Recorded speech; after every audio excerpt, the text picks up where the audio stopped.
एक शेर है, जरूरी नहीं है रोशनी चिरागों से ही हो, जरूरी नहीं है रोशनी चिरागों से ही हो, शिक्षा से भी घर रोशन होते हैं। बहुत अच्छे। माननीय सभापति महोदय, मैं जब स्कूल का विद्यार्थी था और जब मैंने 8वीं की परीक्षा पास कर ली, शिवगंज मेरा गांव, उसमें 10वीं तक का ही स्कूल होता था।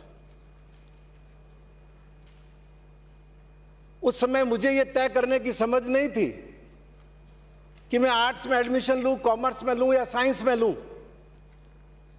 पर उस जमाने में कॉमर्स का बोलबाला था। ऐसा वातावरण बना हुआ था कि कॉमर्स में एडमिशन लेना बहुत कठिन है। तो मेरा भी एडमिशन 9th क्लास में माननीय सभापति महोदय कॉमर्स में कराया गया। पर चाहे 10th तक पढ़ा हूं, 11th तक पढ़ा हूं, ग्रेजुएशन तक पढ़ा हूं, मैंने सब कुछ कॉमर्स में किया।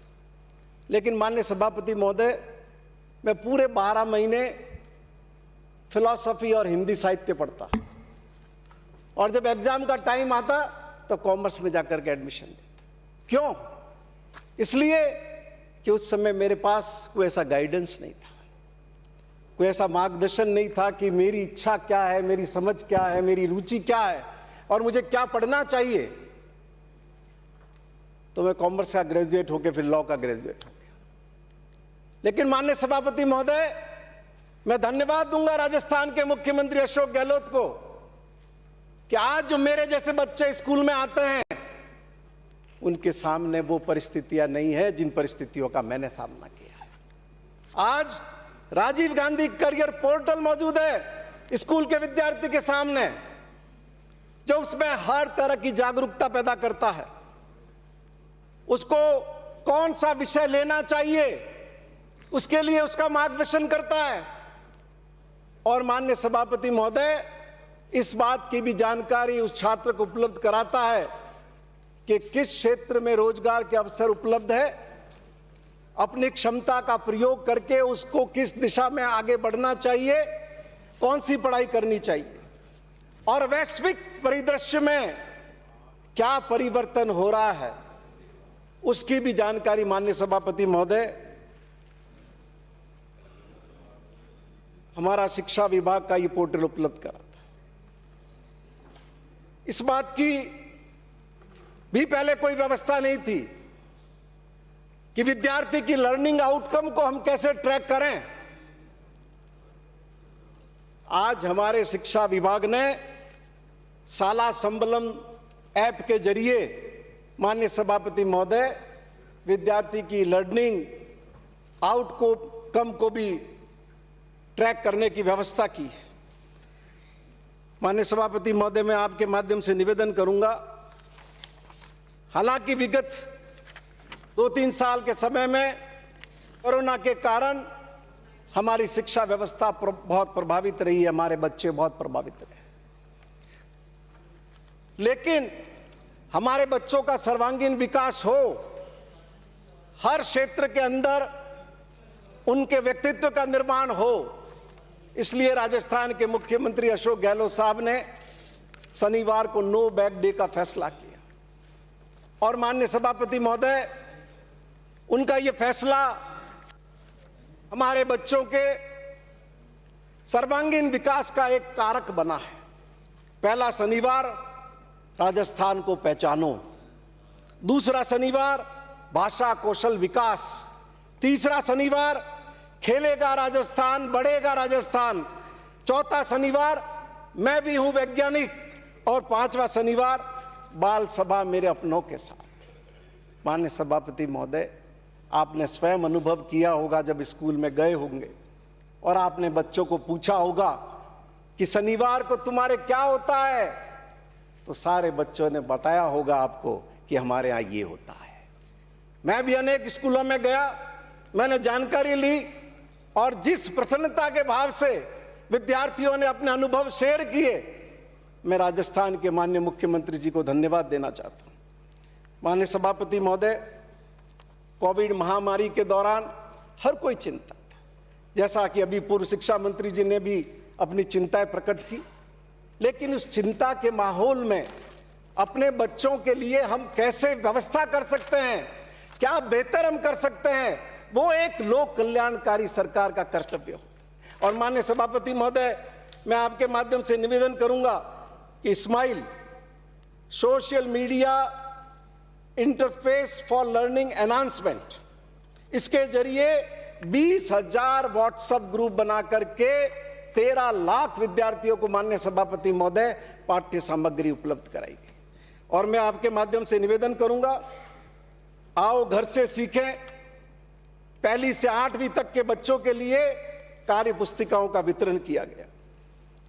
पहली से 12वीं के बच्चों के लिए ई कंटेंट का निर्माण कर यूट्यूब और ऐप के माध्यम से ई कक्षा पाठ्य सामग्री तक उस बच्चे की पहुंच सुनिश्चित की गई। माननीय सभापति महोदय, मैंने खुद ने शिक्षा मंत्री जी से मिलकर के कहा था कि ऐसी परिस्थितियां बनी हुई है जिसमें बच्चे स्कूल नहीं आ पा रहे हैं, आप इसमें रेडियो का प्रयोग करिए, आप दूरदर्शन का प्रयोग करिए। उन्होंने मुझे बताया कि हम इस संबंध में बातचीत कर रहे हैं, और उसके कुछ ही दिनों बाद माननीय सभापति महोदय शिक्षा दर्शन और शिक्षा वाणी दोनों ही के माध्यम से बच्चों के लिए कार्यक्रम शुरू किए गए, और इसके साथ ही अनेक तरह के नए नवाचार माननीय सभापति महोदय स्कूली शिक्षा में किए गए। मैं आपके माध्यम से निवेदन करूंगा, अभी हमारे पूर्व शिक्षा मंत्री जिस निराशा के वातावरण का निर्माण इस राजस्थान के सर्वोच्च सदन में राजस्थान के लिए कर रहे थे, राजस्थान के हमारे हजारों हजार प्रिंसिपल, हेडमास्टर, लेक्चरर उनकी क्षमता पर एक प्रश्न चिन्ह खड़ा कर रहे थे। तो लेकिन मैं आपके माध्यम से माननीय सभापति महोदय पूछना चाहूंगा कि अगर राजस्थान इतना ही नाकारा है तो नीति आयोग ने देश के सर्वश्रेष्ठ 10 राज्यों के अंदर राजस्थान को शामिल क्यों किया? नीति आयोग तो अशोक गहलोत का बनाया हुआ नहीं, वो तो आपके प्रिय प्रधानमंत्री नरेंद्र मोदी का किया हुआ एक संस्थान है।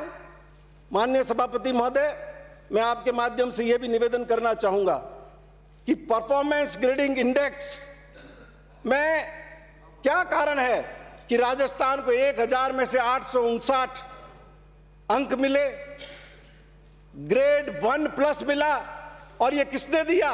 भारत सरकार के नीति सहयोग से स्कूलों में शिक्षा के क्षेत्र में बदलाव और प्रगति की मॉनिटरिंग करने हेतु जो पीजीआई कार्यक्रम विकसित किया गया है, नीति आयोग की रिपोर्ट के माध्यम से राजस्थान को ये A+ स्थान मिला है माननीय सभापति महोदय, और राजस्थान ने पिछले साल की तुलना में बेटर परफॉर्म किया है।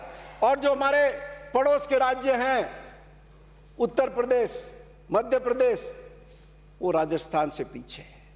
आपके माध्यम से सभापति महोदय, मैं ये भी निवेदन करना चाहूंगा कि अगर हम इतने ही नाकारा है तो भारत सरकार ने, विज्ञान एवं प्रौद्योगिकी विभाग, भारत सरकार नई दिल्ली ने जो इंस्पायर अवार्ड योजना शुरू की थी, राजस्थान को 2021 में भी 8027 चयनित बाल वैज्ञानिकों के साथ देश में पहला स्थान माननीय सभापति महोदय राजस्थान ने प्राप्त किया।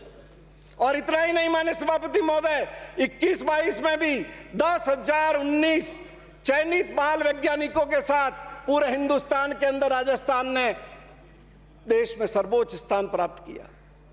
ये सारे अवार्ड हम तय नहीं करते। माननीय वार्ता नहीं, ये आप उच्च शिक्षा मंत्री जी को कहो।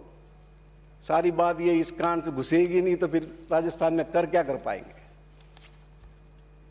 मैं आपके माध्यम से निवेदन करना चाहूंगा कि अभी महात्मा गांधी का नाम लेकर के आलोचना करने की चेष्टा की, जैसे कोई महात्मा गांधी अंग्रेजी के विरोधी हो। माननीय सभापति महोदय, पूरी दुनिया को ये जानकारी है कि उन्होंने बार एट लॉ कहाँ से किया था, उन्होंने अपनी वकालत कहाँ से शुरू की थी। ये अलग बात है कि एक अनुभव ने उनके पूरे जीवन को बदल दिया और आज उनके उसी अनुभव को दिल और दिमाग में रखते हुए राजस्थान के मुख्यमंत्री अशोक गहलोत ने समाज में सबसे पीछे बैठे हुए उस आदमी के बच्चे के बारे में सोचा कि आज जैसी परिस्थितियां बनी हुई है, उन परिस्थितियों के बीच में एक गरीब का बेटा अपना भविष्य कैसे बनाएगा। अंग्रेजी में पढ़े लिखे लोगों के सामने वो एक हीन भावना का शिकार हो जाता है, उन कपड़ों के सामने उसका मनोबल कमजोर पड़ जाता है। तो ये भी महात्मा गांधी की सोच को आगे बढ़ाने का ही काम है कि आज जब वैश्विक बाजार का दौर है, बाजारीकरण का युग है, उस समय हिंदुस्तान का हर बच्चा अंग्रेजी माध्यम की पढ़ाई कर सके। एक हिम्मत से वो आगे आए और उन्होंने पहले साल में जिला मुख्यालयों पर अंग्रेजी माध्यम के स्कूल खोलने का निर्णय किया। माननीय सभापति महोदय, 1922 में इस योजना को शुरू किया। 558 स्कूल आज की तारीख में संचालित है और हमारे पूर्व शिक्षा मंत्री दो बैठे हुए हैं यहाँ पर, दोनों चले गए, लेकिन वो बताएं कि उनके कार्यकाल में कभी ऐसा अवसर आया कि किसी सरकारी स्कूल में एडमिशन के लिए लॉटरी निकालनी पड़ी। हम तो घर घर अभियान चलाते हैं कि स्कूल में आए लोग। ये पहला अवसर था कि जब पूरे राजस्थान के अंदर लॉटरी निकाल करके माननीय सभापति महोदय एडमिशन देने पड़े। मैं आपको निवेदन करूंगा, मैं जब पहली बार एमएलए था उस बार 2 सीनियर सेकेंडरी स्कूल मुझे मिली थी। अशोक गहलोत साहब ने हर एमएलए को 2 दी थी। मुझ पर दबाव था कि एक तीसरा सीनियर सेकेंडरी स्कूल और खुलवाने की स्थिति में नहीं थे क्योंकि सबको 2 ही दी थी, इतनी ही घोषणा हुई थी। मैं शिक्षा मंत्री का कार्यक्रम बनवा करके ले गया जहां मुझे खुलवाना था और उनसे मैंने एक ही रिक्वेस्ट की कि एक सीनियर सेकेंडरी स्कूल कर दो। और आज राजस्थान के तमाम सेकेंडरी स्कूल एक आदेश से अशोक गहलोत ने 12वीं कक्षा के स्कूल के अंदर बदल दिए।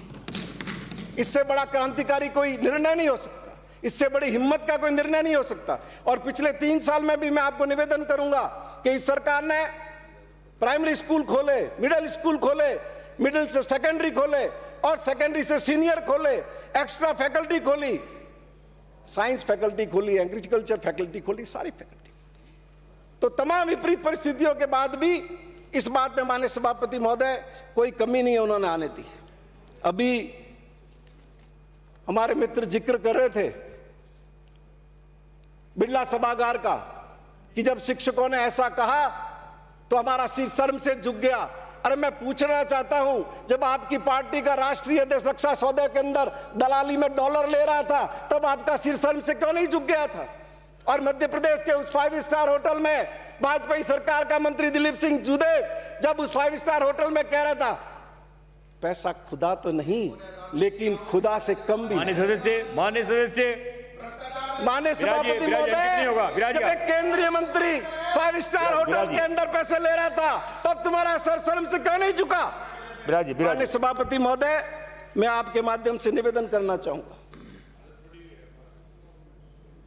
हमारी सरकार ने शहीदों के लिए भी एक से एक बेहतर रियायतें दी और इतना ही नहीं, हमारा नौजवान, हमारा विद्यार्थी उनसे प्रेरणा ले। इसके लिए अशोक गहलोत पहले मुख्यमंत्री थे राजस्थान के जिन्होंने फैसला किया कि हम शहीदों के नाम पर स्कूल का नामकरण करेंगे। और इस सरकार में भी माननीय सभापति महोदय 161 स्कूलों का नामकरण शहीदों के नाम पर किया गया। हमें इसका दुख है कि मोदी सरकार की गलत नीतियों के कारण हमारी सीमाओं पर हमारे बच्चों के शहीद होने की संख्याओं में इजाफा हो रहा है, इसके हमें दुख है। माननीय सभापति महोदय, मैं आपके माध्यम से निवेदन करूंगा, आपका लंबा अनुभव है, पहले सिर्फ राज्य स्तर पर शिक्षकों को पुरस्कार देते थे, इस सरकार ने आकर के उस परिपाटी के अंदर और बदलाव किया। अब जिला स्तर पर भी शिक्षक का सम्मान करते हैं, अब ब्लॉक स्तर पर भी शिक्षक का सम्मान करते हैं। ये लाखों लोग हमारे बच्चों का भविष्य बनाने का काम करते हैं। मैं जब कॉलेज में पढ़ने जाता था बस में बैठ करके, तो नेत्रा में एक स्कूल होता था, उस स्कूल के गेट पर, मेन रोड पर लिखा हुआ था, लाओ तुम्हारे लाल को इंसान बना दूं, दुनिया पूजे उतना महान बना। तो मैं धन्यवाद दूंगा राजस्थान की सरकार को कि हमारे शिक्षक जो इसमें योगदान कर रहे हैं, उनका सम्मान करने के लिए उन्होंने नया प्रयोग किया।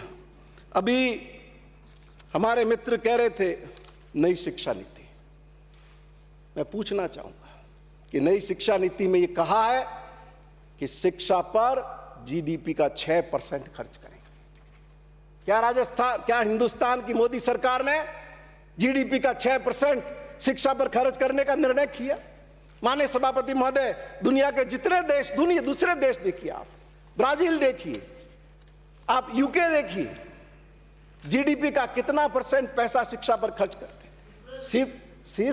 सिर्फ नई शिक्षा नीति के नाम पर अपनी विचारधारा को थोपने का प्रयास और आधारभूत ढांचे को ठीक करने के लिए कुछ नहीं करते।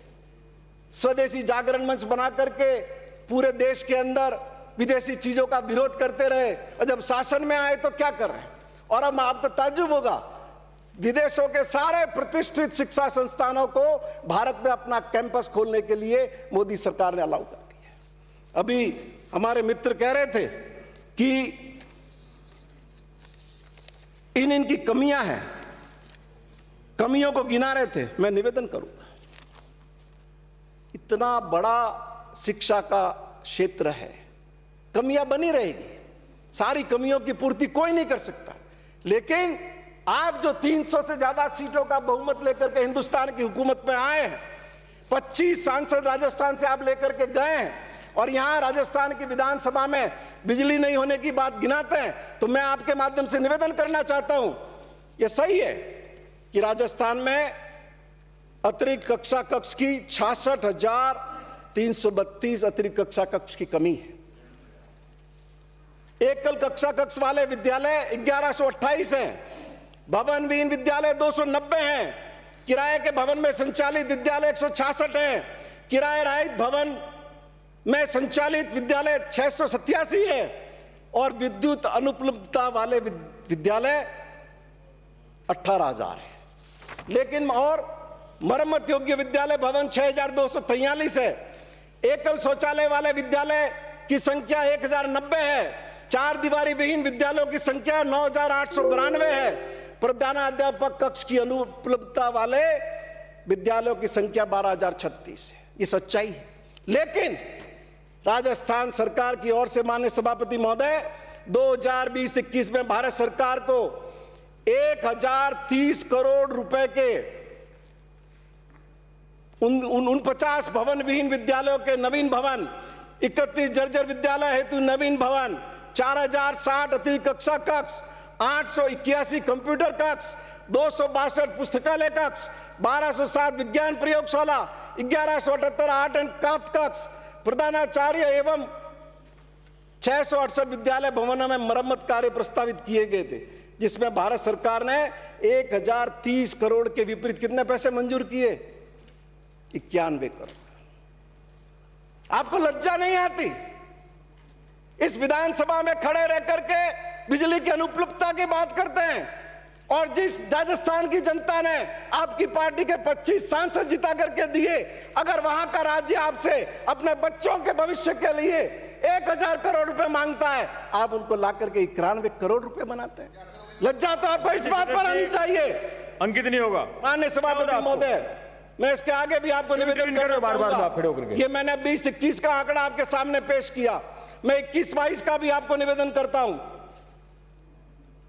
माननीय सभापति महोदय, भारत सरकार से 21-22 में हमारे शिक्षा विभाग ने 2,001.66 करोड़ के 75 भवन विहीन विद्यालयों के नवीन भवन, 75 जर्जर विद्यालयों हेतु नवीन भवन, 8,100 कक्ष, 1,162 कंप्यूटर कक्ष, 1,073 पुस्तकालय कक्ष, 1,380 विज्ञान प्रयोगशाला, 1,400 आर्ट एंड क्राफ्ट कक्ष, 253 प्रधानाचार्य कक्ष, 556 विद्यालय विद्युतीकरण, 438 पेयजल सुविधा, 201 हैंड वॉशिंग स्टेशन एवं 852 विद्यालय भवनों में मरम्मत कार्य प्रस्तावित किए। 2,001 करोड़ के विपरीत भारत सरकार ने 21-22 में पैसे कितने दिए? 194 करोड़। क्या भारतीय जनता पार्टी के किसी भी सदस्य को राजस्थान के इस सर्वोच्च सदन में शिक्षा की बहस पर बोलने का कोई नैतिक अधिकार है? माननीय सभापति महोदय, मैं आपके माध्यम से निवेदन करूंगा, इतना ही नहीं, नाबार्ड को भी जो राजस्थान सरकार ने प्रस्ताव भेजा है 457.17 करोड़ का, माननीय सभापति महोदय, उसकी भी स्वीकृति अभी अप्राप्त है।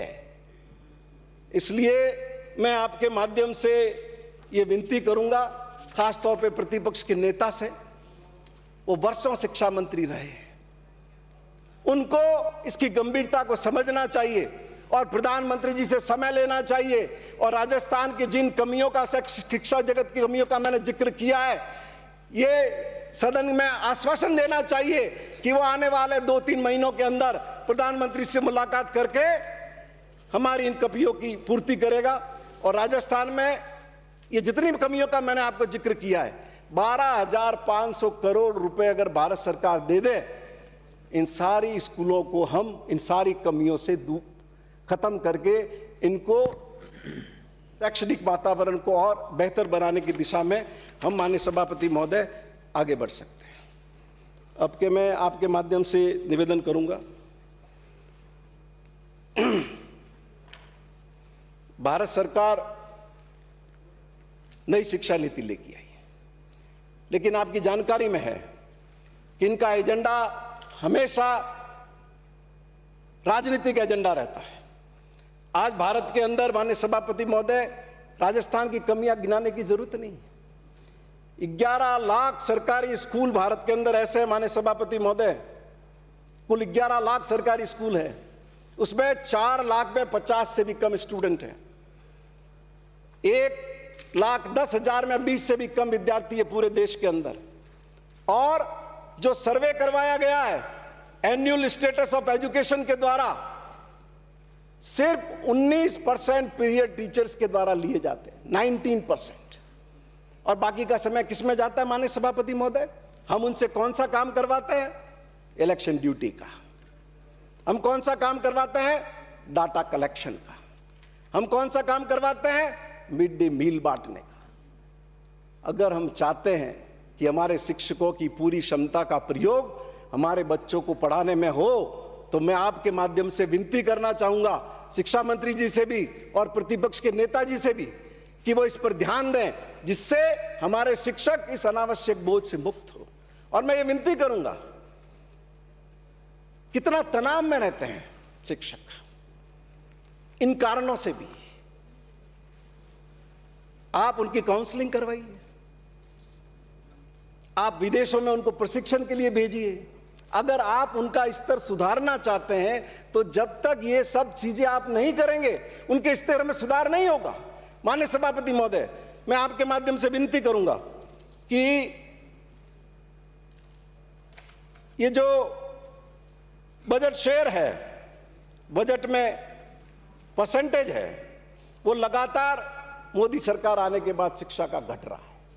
जो 11-12 में 11.4% था, 12-13 में 11.6 था, 13-14 में 11.5 था, इनके आने के बाद 10.4, 10.6 लगातार इतना ही बना हुआ है। इसके लिए मैं आपके माध्यम से विनती करूंगा कि जो नई शिक्षा नीति के माध्यम से देश की जनता को भरोसा दिलाया गया है कि हम शिक्षा पर खर्चा बढ़ाएंगे, मैं आपके माध्यम से विनती करूंगा कि पूरे भारत में शिक्षा में खर्चा बढ़ाने का काम करें। या मैं निवेदन आपको कर दूं, जो स्टेट्स का एक्सपेंडिचर है शिक्षा पर, उसमें पूरे राज्यों का आप औसत निकालेंगे तो 15.2% है माननीय सभापति, और राजस्थान का शिक्षा पर खर्चा 18% है। और मैं निवेदन करूंगा 21-22 के अंदर राजस्थान ने शिक्षा में 19% का प्रोविजन किया था, और जो बीजेपी रूल स्टेट है उत्तर प्रदेश 13%, मध्य प्रदेश 17%, कर्नाटक 13%, गुजरात 14%। तो इस तरीके से सारे बीजेपी रूल स्टेट के मुकाबले, ज्यादातर बीजेपी रूल स्टेट के मुकाबले माननीय सभापति महोदय, राजस्थान की अशोक गहलोत सरकार ने शिक्षा पर ज्यादा खर्च किया। और इतना ही नहीं, जो पिछला बजट है 21-22 का जो बजट एस्टीमेट है 44,309 करोड़, उसका रिवाइज एस्टीमेट है 44,821 करोड़। इस बार बढ़ाकर के 22-23 में 49,627 करोड़ रुपए का प्रावधान किया है, जो पिछले की तुलना में माननीय सभापति महोदय 11% ज्यादा है। अब मैं आपको निवेदन करूंगा, हमारे बच्चों का मन कोमल होता है, वो एक सफेद कागज की तरह है, आप जैसी चाहे वैसी इबारत लिख सकते हैं, लेकिन भारतीय जनता पार्टी शासित राज्य में क्या हो रहा है? माननीय सभापति महोदय, आपने पढ़ा होगा गुजरात के अंदर बनासकांठा जिले में प्रतियोगिता करवाई गई, वहां की सरकारी विभाग youth development and culture ministry की तरफ से, मारो आदर्श नाथूराम गोडसे, मेरा हीरो नाथूराम गोडसे। और माननीय सभापति महोदय, शर्म की बात है कि 25 विद्यालयों ने उस प्रतियोगिता के अंदर भाग लिया, तब लज्जा नहीं आती आपको? जब हमारे बच्चों के दिमाग में आप ये जहर उत्पन्न करने का प्रयास करते हैं कि देश के राष्ट्रपिता का हत्यारा उनका हीरो बन सकता है, लेकिन आपको शर्म क्यों आएगी? आपने तो आतंकवादी घटना में शामिल आरोपी को भोपाल से भारतीय जनता पार्टी का टिकट देकर भारत की संसद में बिठा रखा है, तो आपको शर्म क्यों आएगी? शर्म तो बेच खाई है आपने। माननीय सभापति महोदय, मैं आपके माध्यम से निवेदन करूंगा कि अभी जो रिट का एग्जाम हुआ, हालांकि सदन में बिल पेश हो गया है, जब चर्चा होगी जब होगी, लेकिन मैं धन्यवाद दूंगा शिक्षा मंत्री जी को कि उन्होंने पेपर लीक, परीक्षा एजेंसी के साथ षड्यंत्र रचकर अनुचित साधना के प्रयोग, परीक्षा का आयोजन, प्रोक्योरमेंट, पेपर लीक करना, उसमें हेल्प करना, प्रत्यक्ष अप्रत्यक्ष जितने भी लोग जिस रूप में भी जुड़े हो, उन सारों को इस अपराध में शामिल किया है और उसमें सजा भी बढ़ाने का उन्होंने प्रावधान किया है। इसके माध्यम से मैं समझता हूं कि इस पर एक अंकुश लगेगा। एसपी स्तर के अधिकारी को जांच देना तय किया है, लेकिन मैं आपके माध्यम से विनती करना चाहूँगा, शिक्षा मंत्री जी को ज्ञात होगा कि यूपीएससी जब अपना आईएएस का एग्जाम करवाती है तो पेपर ही भारत में नहीं छपाती है, उसका पेपर ही विदेश में छपता है। तो ये 2005 से पिछले 15-17 साल से लगातार ये देख रहे हर मामले में पर्चा लीक हो रहा है। तो आपको यूपीएससी के एक्स चेयरमैन वगैरह को बुलाओ, उनसे चर्चा करो और कोई ढंग से ऐसी व्यवस्था का निर्माण करो जिससे ये हर सरकार के माथे पर जो कालिक लग जाती है वो कालिक नहीं लगे। और इसको मैं आपको विनती करूंगा, ये एक तात्कालिक उपाय आपका ठीक है कि आप ये प्रावधान कर रहे हैं। आज हाईकोर्ट एग्जाम करता है, आरजेएस के एग्जाम लगातार हो रहे हैं, क्यों लीक नहीं होते पर्चे? यूपीएससी का पर्चा आज तक लीक क्यों नहीं हुआ? माननीय सभापति महोदय, बहुत ढंग से इन चीजों को हैंडल करना चाहिए। आखिर हमारे बच्चों के भविष्य का सवाल है। हम फील्ड में देखते हैं, हमें पता चल जाता है कौन सा आरएस ऑफिसर बात कर रहे हैं, वो किस रूप में बात कर रहा है, किस रूप में जवाब देता है, थानेदार किस रूप में जवाब दे रहा है, मालूम पड़ जाता है कि ये ब्लूटूथ कोटे से आया हुआ है। इसलिए मैं आपके माध्यम से विनती करूंगा कि इस पर सरकार खास ध्यान दे, जिससे आने वाले वक्त में हमारे बच्चों के साथ न्याय हो सके। माननीय सभापति महोदय, इसी सदन में बजट की चर्चा के दौरान प्रतिपक्ष के उपनेता ने एक आरोप लगाया था कि 1678 करोड़ का मिड डे मील कैसे बटा, स्कूल बंद थे। मैं चकित हूं कि राजस्थान की विधानसभा में लगातार नॉन स्टॉप जीत करके आने वाले हमारे वरिष्ठ साथी बहुत ही आदरणीय, क्या उनको फील्ड की जानकारी नहीं थी कि वहां मिड डे मील किस रूप में बट रहा है? माननीय सभापति महोदय, खुद भारत सरकार ने वीडियो कॉन्फ्रेंस से भारत सरकार के शिक्षा मानव संसाधन मंत्रालय के मंत्री ने 28 अप्रैल 2020 को ये खाद्य सुरक्षा भत्ते के रूप में बांटने के निर्देश दिए और उसके बाद 31 जुलाई और 3 जुलाई को लिखित पत्र के जरिए भारत सरकार ने निर्देशित किया और बाकायदा तमाम प्रावधानों की पालना करते हुए तमाम प्रोसेस से ये राजस्थान के हर जिले में हर बच्चे तक ये कॉम्बो और इसकी उपलब्धता सुनिश्चित की गई। माननीय सभापति महोदय, और पूरे राजस्थान के अंदर एक शिकायत कहीं पर आई हो तो आप बताइए। 11 जिलों के अंदर जो अभियान चलाते हैं ये सूचना एवं रोजगार अधिकार अभियान, 11 जिलों के अंदर माननीय सभापति महोदय उन्होंने सोशल ऑडिट किया और सोशल ऑडिट के माध्यम से ये जानने का प्रयास किया कि वास्तव में ये सामग्री पहुंचती है कि नहीं पहुंचती। और सारे अभिभावक खुश थे क्योंकि उनको बेहतर क्वालिटी की सामग्री मिली। ले और ये तथ्यहीन आरोप लगा करके सनसनी फैलाना एक अलग चीज है। माननीय सभापति महोदय, अब मैं आपके माध्यम से कुछ बातें उच्च शिक्षा के संबंध में आपके माध्यम से निवेदन करूंगा। माननीय सभापति महोदय, वो समय था जब जोधपुर विश्वविद्यालय में वीवी जॉन, सच्चिदानंद, हीरानंद वात्स्यायन अज्ञे, डॉक्टर नामवर सिंह और यहाँ प्रोफेसर उन्नीथान जैसे लोग राजस्थान के विश्वविद्यालयों में अपनी सेवा दे रहे थे और लगातार राजस्थान के शैक्षिक जगत का एक मान सम्मान बढ़ा हुआ रहा। लेकिन विगत समय में ये सही है कि अनेकानेक कारणों से इसमें कमी आई है और ये आवश्यक है कि इसकी जड़ तक जाया जाए। इसी सदन के अंदर जब मैं दूसरी बार कांग्रेस पार्टी का विधायक था, वसुंधरा जी की सरकार थी और राजस्थान के इतिहास में पहली बार वो प्राइवेट यूनिवर्सिटी का बिल लेकर के आई थी और तब मैंने उनको सावधान किया था कि आप बहुत बड़ी गलती कर रहे हैं। पैसे वालों की नालायक औलादों को पिछले दरवाजे से डिग्री प्रदान करने का ये षड्यंत्र है और वो गरीब का योग्यता रखने वाला बच्चा अपने हक से वंचित हो जाएगा। लेकिन बाद में जब हमारी सरकार आई, उन्होंने भी इसको जारी रखा, फिर ये आए, इन्होंने भी जारी रखा। तो जब हम विपक्ष में हो तो हमारा मत दूसरा, हम सत्ता में हो तो हमारा मत दूसरा। मैं आपके माध्यम से निवेदन करूंगा कि सरकार को तय करना चाहिए कि उनकी सोच क्या है और मैं कहता हूं इसको पार्टी में बैठ करके दोनों पार्टियों को डिस्कस करना चाहिए कि इन प्राइवेट यूनिवर्सिटी और प्राइवेट कॉलेज के प्रति आप क्या सोच रखते हैं और तब आप निर्णय लीजिए।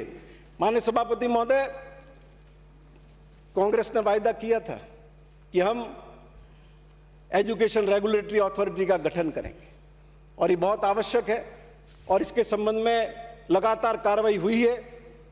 सबसे पहले कैबिनेट की सब कमेटी ने इसकी समीक्षा की 2020 में और उच्च शिक्षा विभाग को इस संबंध में निर्देश दिए। अनेक राज्यों के अंदर रेगुलेटरी काउंसिल है जिसमें हिमाचल प्रदेश, मध्य प्रदेश, आंध्र प्रदेश, कर्नाटक, महाराष्ट्र, उत्तर प्रदेश, केरल, तेलंगाना और वेस्ट बंगाल है। कैबिनेट सब कमेटी के निर्णय के बाद माननीय सभापति महोदय, मुख्यमंत्री ने भी इसका अनुमोदन किया और जो डबल बेंच में सिविल रिट पिटीशन लगी हुई है राजस्थान सरकार की ओर से, उसमें भी उत्तर प्रस्तुत किया गया।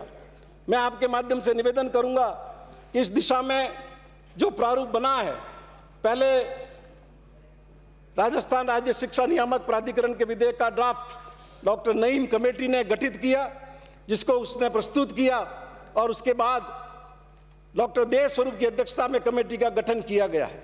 और मैं उम्मीद करता हूं कि राजस्थान के उच्च शिक्षा मंत्री आज इस सदन में जब जवाब देंगे तो इस संबंध में घोषणा करेंगे कि वो इस प्राधिकरण का गठन करते हैं जिससे पूरे राजस्थान के अंदर लाखों विद्यार्थियों का जो शोषण हो रहा है, हमने नहीं आपने सबने देखा कि किस किस तरह से अनेक प्राइवेट यूनिवर्सिटी ने हजारों डिग्रियां बिना पढ़े ही बांट दी, बिना बच्चों के गए बांट दी और इस तरीके से हमारे योग्य बच्चों के साथ के हितों पर कुठाराघात हुआ।